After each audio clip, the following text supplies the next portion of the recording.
All right. Here are the Buick Grand National pistons removed from the engine. Bank 1, cylinder 1, 3, 5, 2, 4, and 6. Pistons look good so far. Got all the bearings removed too. The rod bearings. All right, look at these guys. They're in good shape. Pistons look good. Let's look at the engine. The lifters are removed and they're in order. There's Bank 2's lifters, Bank 1's lifters. Here's Bank 1 right here. Those piston holes look good. The crank bearings look good. This engine's in really good shape. Let's look at that. Look inside. See the crank. See the piston bores. They look real good on this engine. So this will be a pretty easy rebuild. I'm probably just going to have to check the gap on the rings, put the gaskets in, put the pistons back in, install new rod bearings and new crank bearings, new gaskets. Here's the valves. They look really good on both heads. See those right there? They look good. All the parts look good. The rocker arms, the push rods, the lifters. Yep, everything looking good.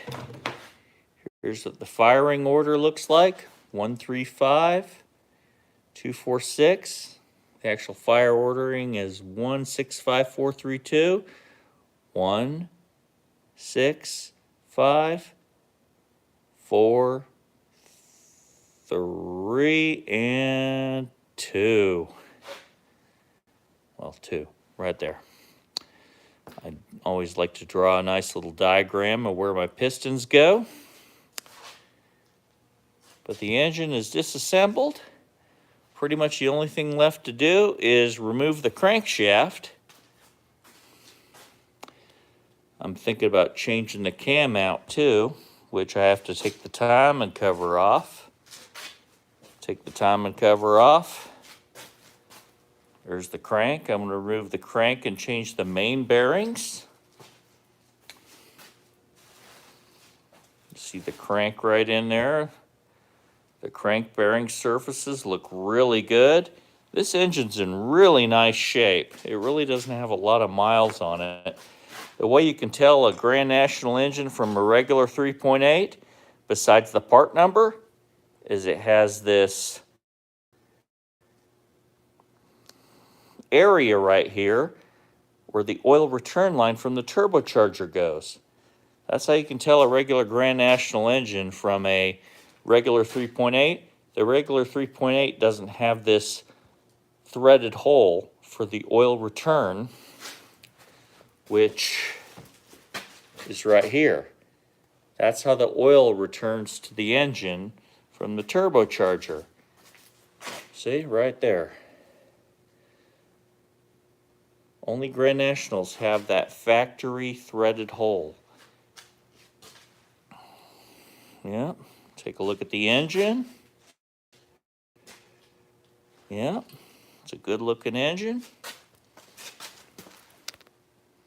Look at that engine. It's a good looking engine. Really good shape.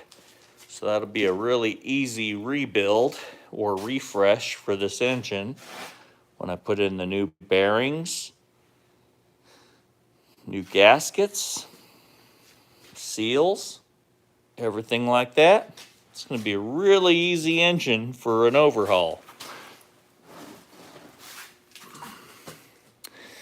There's a little tab for the head to line up with.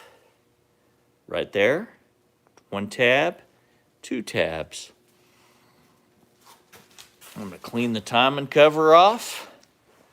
The water pump all the gasket surfaces. Gonna get all new surfaces, new gaskets. There's the pistons. The pistons are in really good shape. So I'm just gonna check the ring gap. Put new rod bearings inside, because these rod bearings actually don't look that bad. Look inside the rod bearing right there. Really smooth, very little to no wear. This engine was really taken care of. So really happy about that. So I'm gonna put new bearings in the crank, and the rods, and the mains. Put new gaskets in the engine. This engine will be nice and fresh for whoever buys this Turbo T Limited from me. Turbo T Limited, Buick Regal. These cars are getting more and more rare. They only made 1,043 of these Regal Turbo T Limiteds. So this is a really rare car. The only one more rare than the Turbo T Limited is the GNX, which they only made 547 of those. So there we go. Pretty cool. Well, the engine's looking good so far. Look at all the parts I have removed from it. The heads are removed. All the pistons and rods are removed. The bearings are removed. All that's left to remove is the crank from this original Turbo T Limited or Grand National engine, 109 block. Well, I hope you enjoyed this little video. And have a great day, great night, mad boosting.